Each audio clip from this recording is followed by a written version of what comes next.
Ele conduz seus cavaleiros e soldados num gigantesco comboio pela imensidão da Ásia. Ele maltrata seu exército numa longa marcha até a Índia.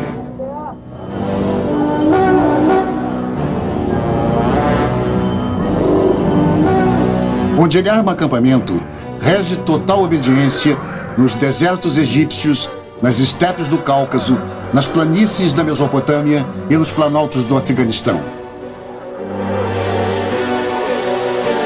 Quem é este homem que, como ninguém antes conhecido, tem o ímpeto de conquistar povos e países e apoderar-se de imensas riquezas? O que contam os historiadores, o que é invenção, o que é fato, o que é lenda? Em apenas 11 anos, ele forma o maior império já visto. No auge do poder, ele morre com apenas 33 anos, porém continua vivo até hoje. Amado e odiado pelos povos, respeitado e desprezado pela posteridade, obcecado pela loucura de dominar o mundo, Alexandre, o Grande.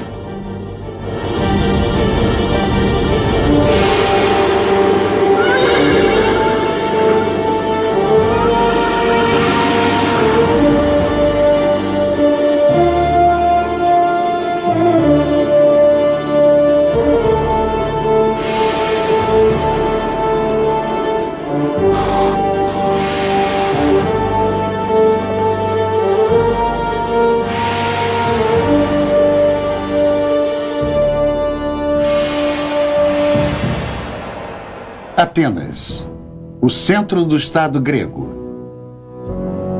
Batalhas pelo poder abalam o berço da democracia moderna desde meados do século IV a.C. Um pequeno povo conseguiu conquistar a supremacia: os macedônios. No palácio de Agai são planejadas as batalhas de conquista. Alexandre nasce num mundo de guerras e intrigas. Seu pai, Filipe II, tinha formado o exército mais combativo da antiguidade. A história de Alexandre começa com uma lenda. Filipe desiste da compra de um cavalo, pois este era indomável. Alexandre, ainda menino, observa que o cavalo teme a sua própria sombra. Agarra suas rédeas, o gira na direção oposta do sol e obtém sucesso. Assim descreve a cena um historiador grego da época. O rei presenteia o príncipe com um cavalo que ele chama de bucéfalo e diz: "Meu filho, procure seu próprio reino. Esta Macedônia é pequena demais para você." Alexandre é educado com o espírito grego. Seu professor Aristóteles lhe ensina ciências naturais e arte, literatura e política. Alexandre está com 20 anos. Seu relacionamento com o pai é tenso. Filipe é assassinado no teatro na frente de todos. Como herdeiro do trono, ele assegura seu poder, mandando eliminar inúmeros parentes e todos os possíveis rivais. A guerra contra os persas, arqui-inimigos dos gregos, serve para fortalecer seu próprio poder. Ele busca no oráculo de Delfos a previsão de sua vitória.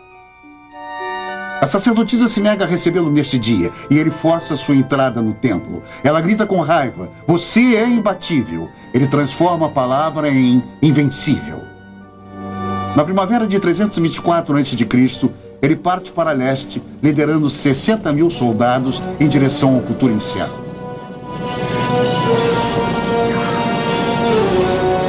A pequena Macedônia se estendera e toda a Grécia se encontrava sob seu domínio. O próximo adversário, o Império Persa, que abrangia as regiões costeiras da Ásia Menor, o Egito, o Oriente Médio, as regiões onde hoje são o Afeganistão, o Paquistão e algumas partes da Índia.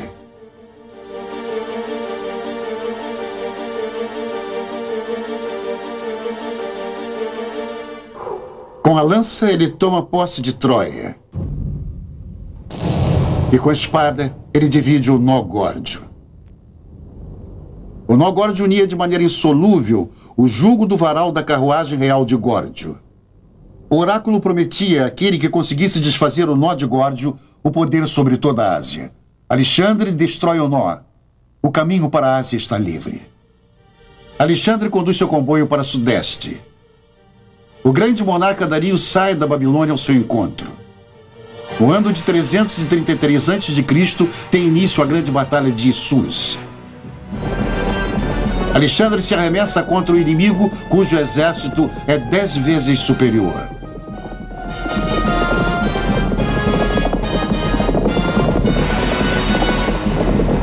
Dario quer esmagar o verme, como ele havia apelidado Alexandre. Alexandre consegue avançar até a carruagem real persa. Seu espírito de luta e sua estratégia vencem o pesado mecanismo bélico dos persas. Dario é derrotado e foge. A vitória de Alexandre é proclamada. Alexandre, porém, ainda não atingira o seu objetivo. Dario não desistira. Ele forma novas tropas no interior, enquanto Alexandre se dirige para o sul, para o Egito.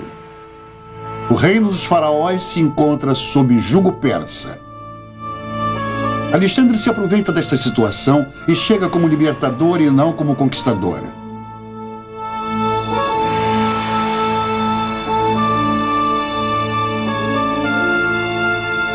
Ele admira a cultura grandiosa. Faz oferendas de acordo com os costumes do país e se veste com trajes egípcios. Numa cerimônia grandiosa, ele se deixa coroar o faraó e funda uma cidade com seu nome, Alexandria. Fortalecido pelo oráculo dos sacerdotes e declarado faraó do Egito e filho de Deus, ele marcha ao encontro do rei persa.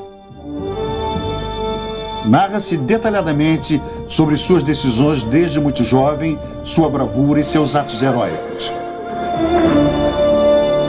Porém, nada é narrado de seus bravos soldados guerreiros, nem do séquito de tropas não combatentes.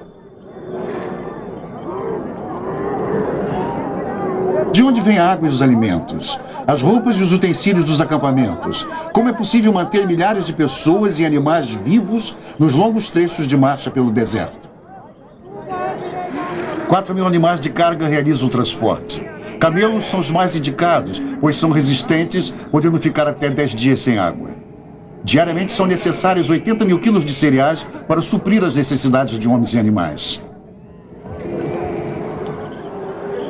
Comandos de batedores escolhem os locais para os acampamentos. O comboio de Alexandre é uma cidade itinerante. Fazem parte dela administradores de abastecimento, tratadores de animais, escravos, artesãos, escribas, cozinheiros, saltimbancos, vendedores, cabeleireiros, cirurgiões e até dentistas. Na época de Alexandre, já se utilizava nos pacientes dentes postiços esculpidos em ossos de animais. Os ferreiros deviam ser capazes de fabricar armas em qualquer lugar.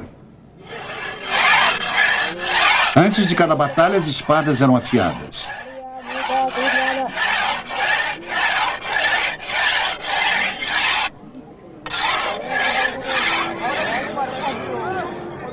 Oito 8.000 cavalos faziam parte do comboio de Alexandre. Através da criação, seu número é mantido constante. Aproximadamente 200 ferreiros estão a serviço do exército. E tudo custa dinheiro.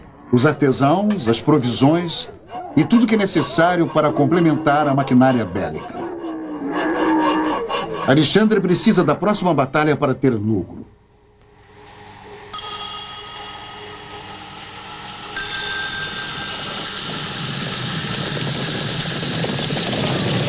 Ele realinha suas tropas e parte para leste. Seu destino é a Mesopotâmia e o exército do rei persa. Segundo a lenda, se Alexandre vencesse, conseguiria a imunidade real. Ao amanhecer do dia 1º de outubro de 331 a.C., teve início a terrível carnificina que entrou para a história como a Batalha de Galgamela. Dario estava em vantagem, pois mandou nivelar as planícies para dar maior agilidade a seus carros de combate. Mas como na batalha anterior, ele é tomado de pânico e foge. E como se a história se repetisse, Alexandre sai vitorioso sem ter propriamente vencido.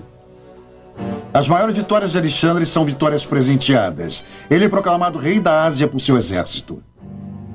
Dario acredita que enquanto ele viver, a Pérsia não poderá ser destruída. Porém, o exército persa, apesar de muito mais numeroso, teme a tática de Alexandre, a abordagem oblíqua e as longas lanças, armas macedônicas que não permitiam a aproximação do inimigo para a luta. Já o rei Filipe, pai de Alexandre, devia sua supremacia a estas armas prodigiosas. No campo de batalha de Galgamela, Alexandre parte para o sul. Seu objetivo é a rica Babilônia, da qual hoje não resta mais nada. Uma reconstrução nos deixa apenas adivinhar a grandiosidade da Torre de Babel.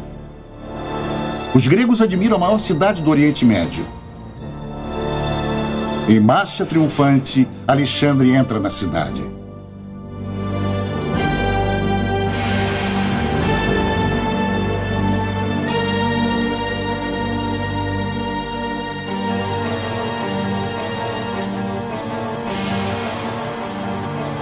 Da Babilônia, Alexandre se dirige às outras grandes cidades persas, como Susa, Persépolis, pelos portões persas e a Ecbatana ao norte pelas montanhas. Há muito que a marcha, com sede de vingança, motivo da partida dos soldados gregos, terminara, mas Alexandre continua.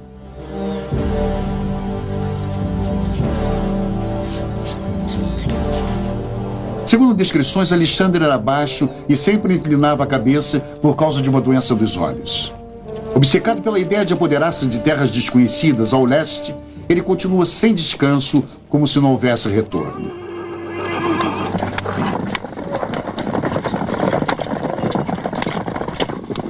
Susa cai em suas mãos sem luta, e com a cidade o grande tesouro real. Somente em ouro, o tesouro incluía 235 mil talentos, hoje o valor aproximado de 4 milhões de dólares.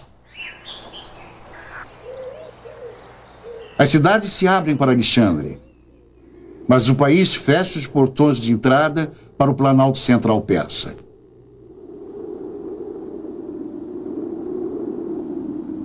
Com grandes perdas, Alexandre consegue conquistar Persépolis e a majestosa residência de Dario, situada além da cordilheira.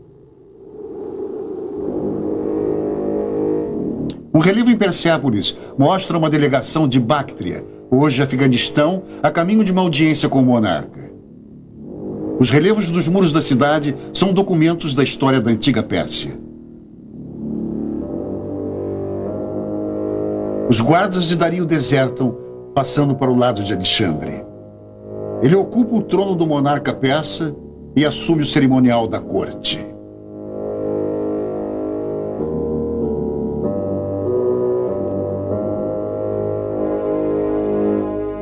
Alexandre agora é o grande monarca da Pérsia. Conquistar a cidade real de Persépolis era um de seus objetivos. O espírito de vingança pela destruição de Atenas há 150 anos ainda inflama os gregos. O ultraje ressuscita.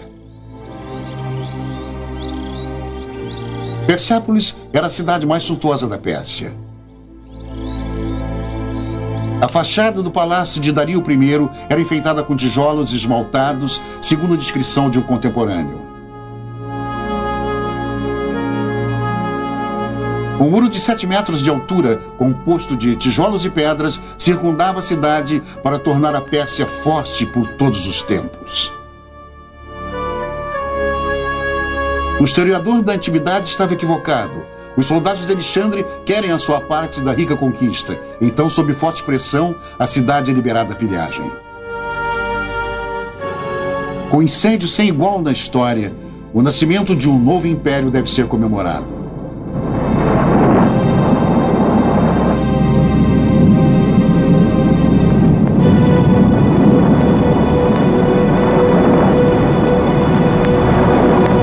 Segundo a lenda, a prostituta Thaís lhe sussurra para jogar a primeira tocha.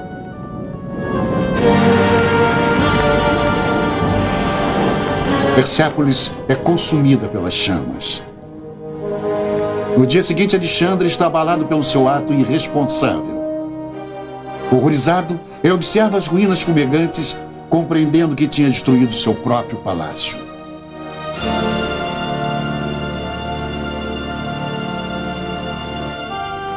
Ele também toma conhecimento de que não pode reger este país gigantesco como um conquistador. Então ele se reconcilia com os persas, se veste com suas roupas e introduz costumes persas à sua corte. Agora ele não é mais o primeiro entre iguais como na sociedade nobre da Macedônia. Como soberano oriental, ele agora exige honrarias como a prosternação e a saudação submissa da mão à boca. Seus fiéis seguidores acham este costume humilhante e protestam, porém em vão. A população das regiões montanhosas no interior da Pérsia até hoje é indiferente a quem detém o poder nas longínquas metrópoles. Ela jamais conseguiu ser subjugada. O caminho através das montanhas de Zagros, tomado pelos soldados de Alexandre, continua igual até hoje, por onde passam nômades 2 vezes por ano. É um caminho perigoso e que cobra seu tributo. Um jumento cai no rio caudaloso.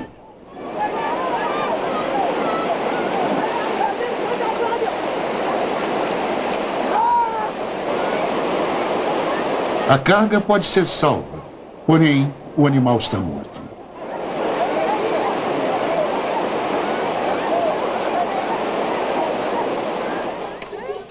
Onde hoje atravessam de 10 a 20 animais, passavam antigamente apenas 2 cavalos. Assim, o comboio de Alexandre levou várias semanas para atravessar estes desfiladeiros.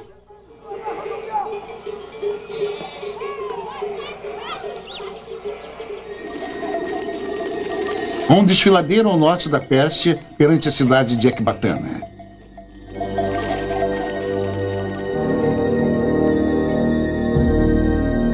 Alexandre declara Ecbatana sua capital e quer formar ali o seu centro administrativo, aproveitando a administração já existente, substituindo, porém, os governadores das províncias.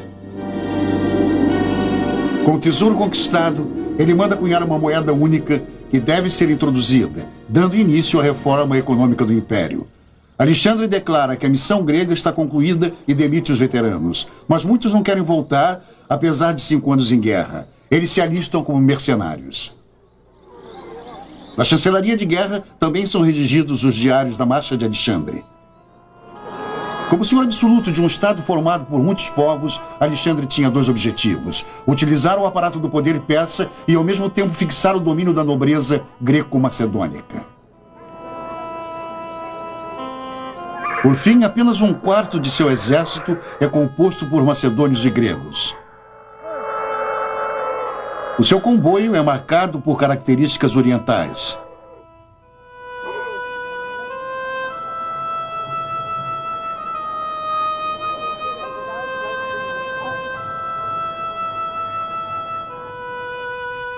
Alexandre tomou o Império Persa como exemplo, escreveu o historiador Curtius Rufus. Alexandre conquista o poder às custas de seu próprio povo. Inicia-se a oposição. Cleitos, o orador a quem Alexandre deve sua vida, acusa-o de ter traído os macedônios. No calor da briga, a maldição. Alexandre, entorpecido pelo álcool e pelos tóxicos, levanta-se, toma a lança de um dos guardas, segue o amigo e o mata.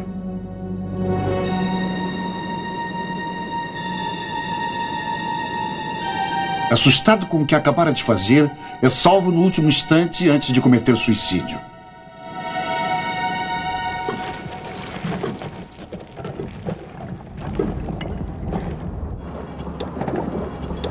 Alexandre expande seu império.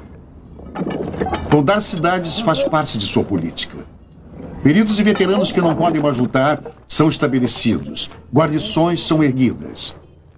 Sistematicamente formam-se cidades administrativas, comerciais ou fronteiriças, todas com seu nome, Alexandria. Os historiadores contam 70 cidades fundadas. 24 são comprovadas até hoje. Alexandre avança até o rio Oxus, ao norte do Afeganistão, fundando uma cidade onde hoje estão as ruínas de Takiti e Sangin. Em um vale próximo às ruínas, comerciantes do século passado fizeram um dos achados mais sensacionais do Império Persa: o tesouro de Oxus, tudo em ouro maciço, enterrado durante as guerras de Alexandre.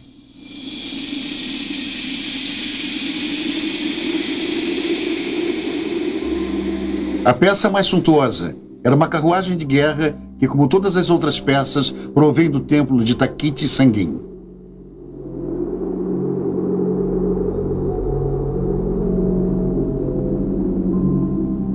O ouro com o qual se financiava as guerras era guardado em templos que serviam a Alexandre como bancos.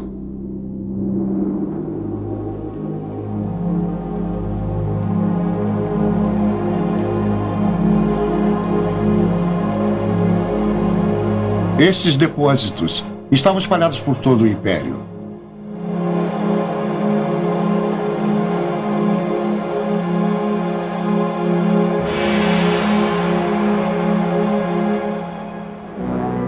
Alexandre quer controlar o seu império totalmente até o canto mais remoto, porém não é possível manter tantos depósitos, bases e guarnições espalhados em regiões tão longínquas por muito tempo. Ataques de tribos nativas os obrigam a bater em retirada. Alexandre sonha com a mistura de raças, formando um só povo. Mulheres são levadas aos acampamentos, muitas vezes à força. Alexandre estimula a mistura de seus soldados com mulheres nativas, pois ele precisa de novos soldados. Muitas crianças nascem nos acampamentos. Calcula-se que o número de crianças em seu comboio tenha chegado a 10 mil. Ele mantinha um verdadeiro mercado casamenteiro.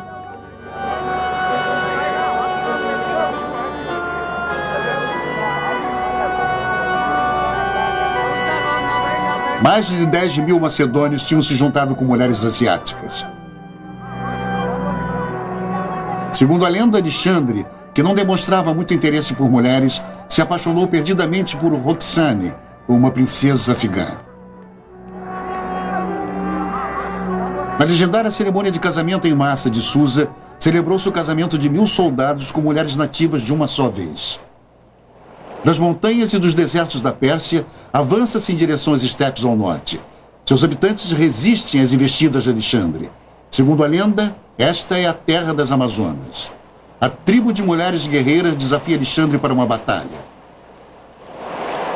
Após a vitória de Alexandre, a rainha das Amazonas teria exigido um filho dele. Fantasias da antiguidade. Os historiadores escreveram que Alexandre dera um exemplo de sua grandeza no deserto. Fazia calor e os soldados tinham sede.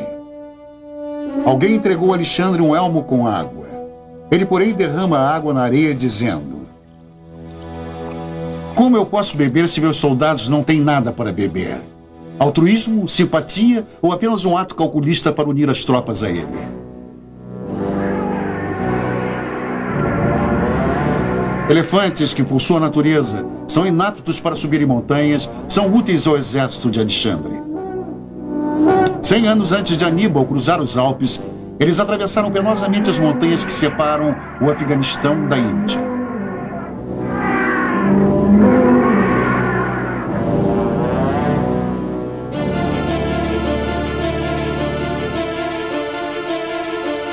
De Ecbatana, a metrópole administrativa e financeira, a marcha prossegue no Afeganistão até Samarcanda. A guerra durou 2 anos nas regiões fronteiriças. Foi fundada a cidade de Alexandria de Margiana.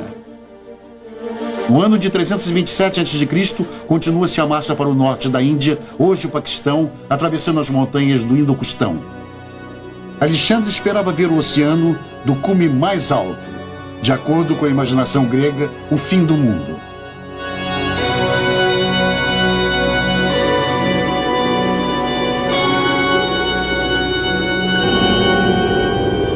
Mas só se enxergava montanhas e geleiras.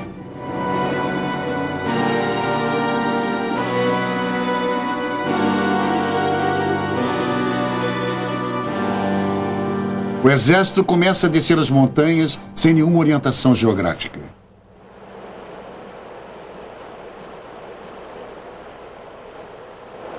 Era este rio afluente do Nilo? Estas cidades por eles destruídas estavam próximas do Egito? Seguindo este rio chegariam ao Mediterrâneo? Como Alexandre poderia conquistar o mundo sem saber onde se encontrava? O historiador Arriano conta que Alexandre, reconhecer antepassados dos gregos em um povo ao norte do Paquistão. Dionísio, o deus do vinho, não foi até a Índia? Vinhedos iguais aos da Grécia crescem na região montanhosa da cidade de Nisa. Vinha e era são atributos do deus grego Dionísio.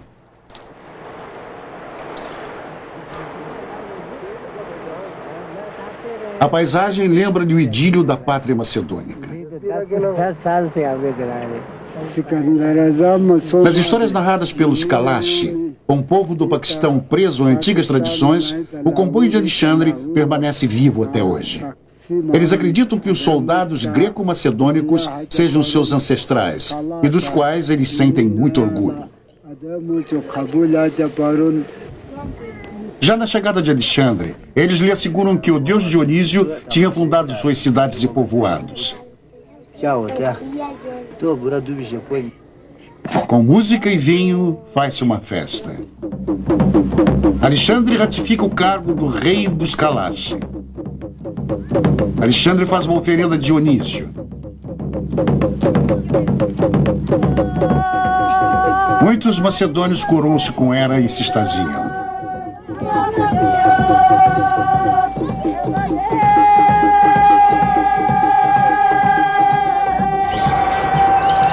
A prova da veracidade desta lenda é o costume dos Kalashi de colocar seus mortos em caixões de madeira e não enterrá-los, o que também era costume na Macedônia de Alexandre.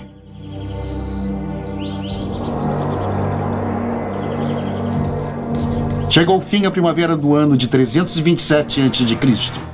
Alexandre esquenta seu exército, enviando-o à Índia com a ordem de conquistá-la. O filho de Zeus, como Alexandre agora se autodenomina, pretende seguir a trilha de seus antepassados mitológicos. A fabulosa Índia atrai com inacreditáveis riquezas, costumes estranhos, fauna e flora desconhecidas, unicórnios, formigas gigantescas que cavam ouro, eremitas de 300 anos de idade, pessoas com cabeça de cachorro. Um mundo repleto de segredos se abre perante as tropas.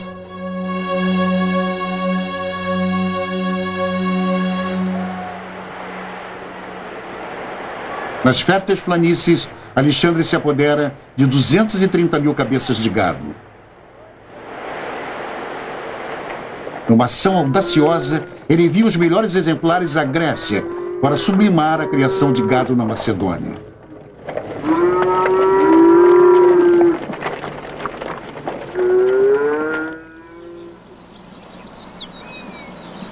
Segundo a mitologia, Hércules, um semideus grego, a quem Alexandre também considerava um antepassado seu, também já estivera na Índia, tendo fracassado no Monte Aornos. Alexandre espalha o boato de que a fortaleza neste monte, a 2.000 metros de altura, é invencível. Depois ele a toma, provando a todos sua força divina.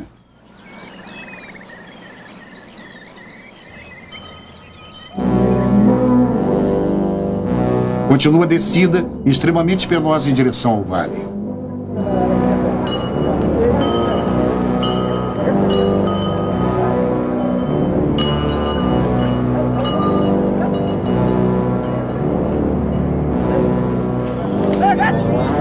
Na primavera de 326 a.C., Alexandre chega ao rio Indo.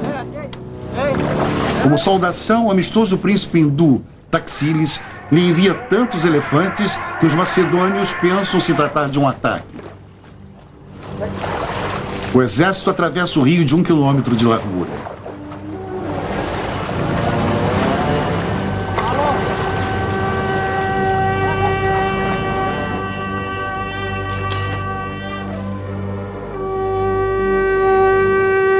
Na Índia, Alexandre descobre um povo com uma cultura e uma forma de vida que lhes são totalmente estranhas.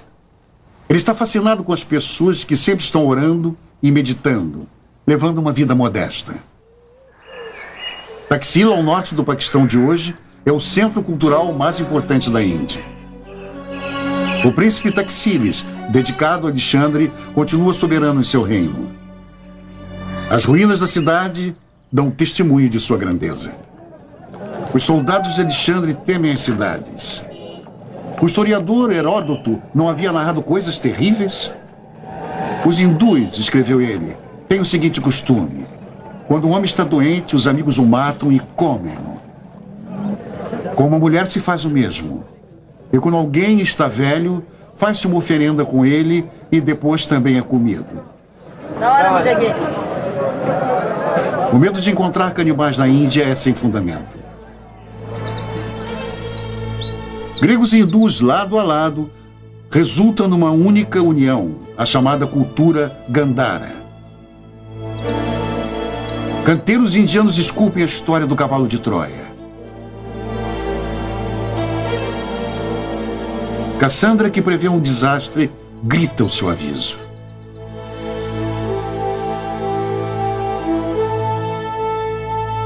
Aqui a cabeça de Alexandre em estilo budista indiano.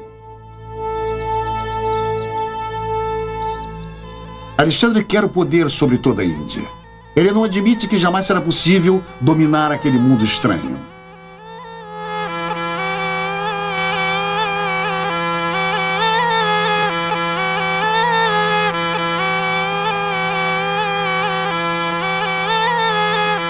Cobras são um grande perigo. Alexandre, que conduz em seu comboio cientistas especializados em várias disciplinas, lhes ordena que pesquisem métodos de cura e soros antiofídicos. Na Índia morreram mais soldados de seu exército por picadas de cobras do que em todas as batalhas. Se na Pérsia Alexandre possuía mais de 30 elefantes, agora, depois do presente do rei Taxílides, são mais de 60. O próprio Taxílides lhe disse: o que você deve temer na Índia são os elefantes.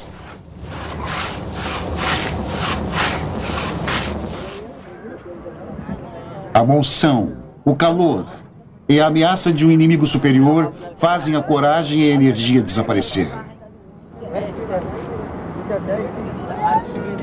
Homens castrados, eunucos vestidos em trajes femininos, são levados aos acampamentos. Já na infância são determinados os meninos que serão castrados.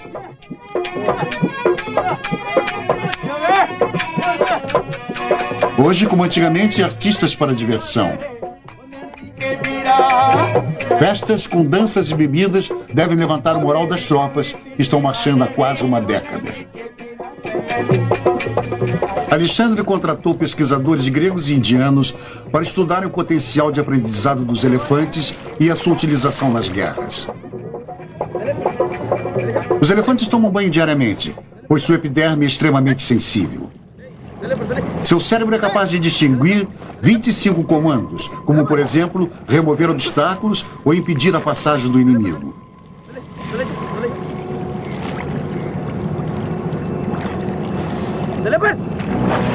Na batalha, eles pisoteiam tudo que se encontra à sua frente.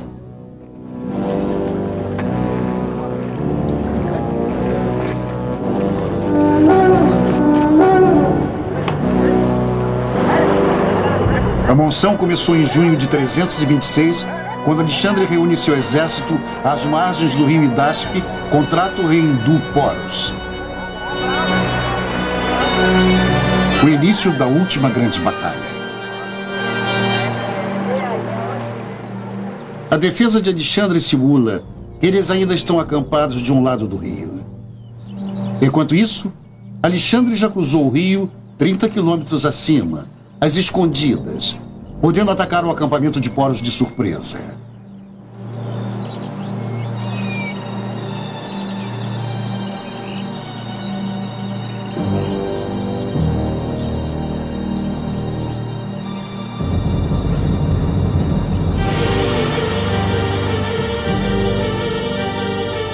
As bases móveis de Poros são auxiliadas pela infantaria. Infantaria também do lado de Alexandre. Foi a Batalha dos Elefantes.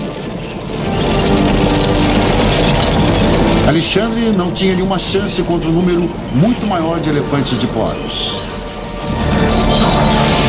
Poros avançou com toda a força.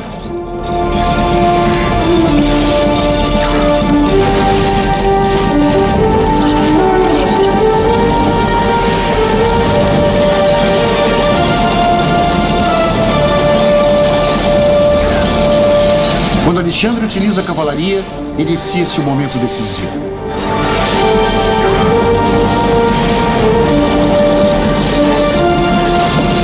Agora inicia-se a luta corpo a corpo. Horus luta sobre seu elefante e é ferido mortalmente. E assim a batalha foi decidida.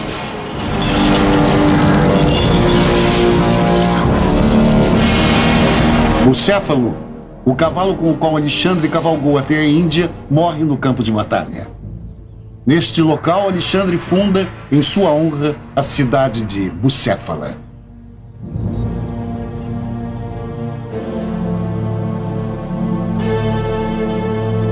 Após a batalha, Alexandre visita Poros ferido e pergunta como este gostaria de ser tratado. Poros responde: trate-me como um rei.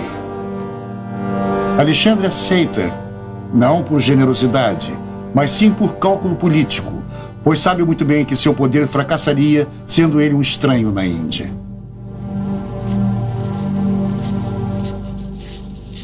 Alexandre continua a avançar para o leste, sem entender que sua aventura já perdeu o sentido. Os macedônios perdem a coragem, vendo Alexandre ultrapassar a fadiga e os perigos. Muitos resignam-se. Uma delegação é enviada a Alexandre para declarar que os soldados se negam a seguir com seu rei. Alexandre defende seu plano num discurso inflamado, porém sem sucesso. Ele passa 3 dias e 3 noites calado e recluso em sua tenda, com a sensação de ter sido traído pelas próprias tropas pouco antes de atingir seu objetivo.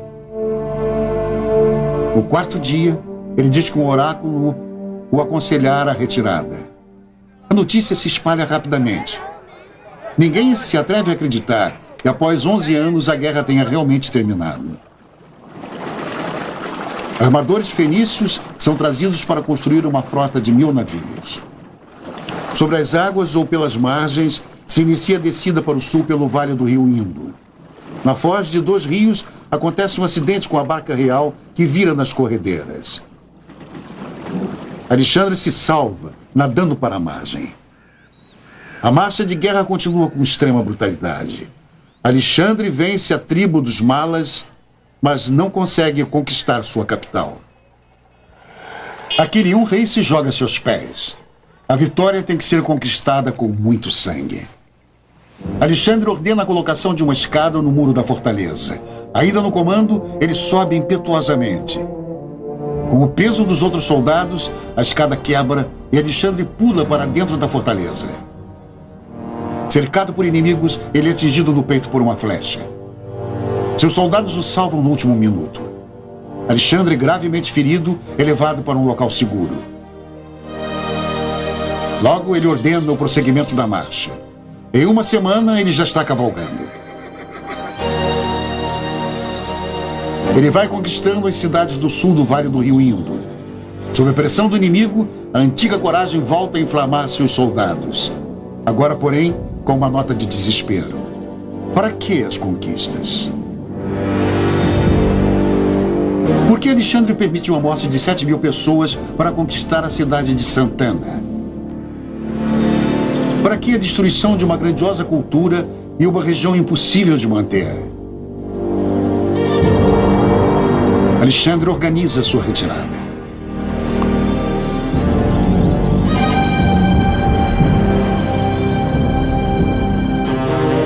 De Alexandria no Indo, o caminho segue por 3 etapas até a Pérsia.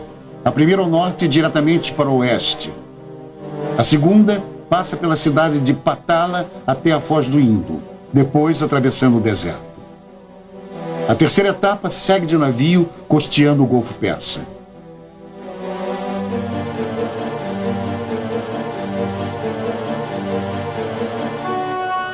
Alexandre levanta-se para o último grande golpe. Porém, acaba sendo um golpe contra seu próprio poder. Nenhum passo, nenhuma ordem foram dados sem que os batedores ou espiões de Alexandre lhe relatassem exatamente as condições de transporte e suprimento da região.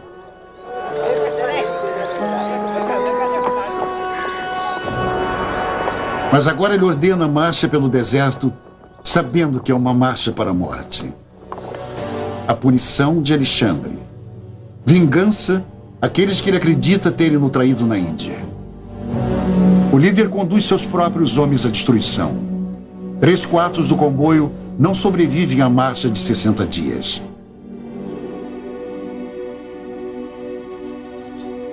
De volta à Pérsia, Alexandre organiza seu reino, forma novas tropas, divide o poder entre vencedores e vencidos. Ele morre de repente na Babilônia, de uma picada de mosquito, malária. Ainda no seu leito de morte, ele planeja a conquista da Arábia e da África.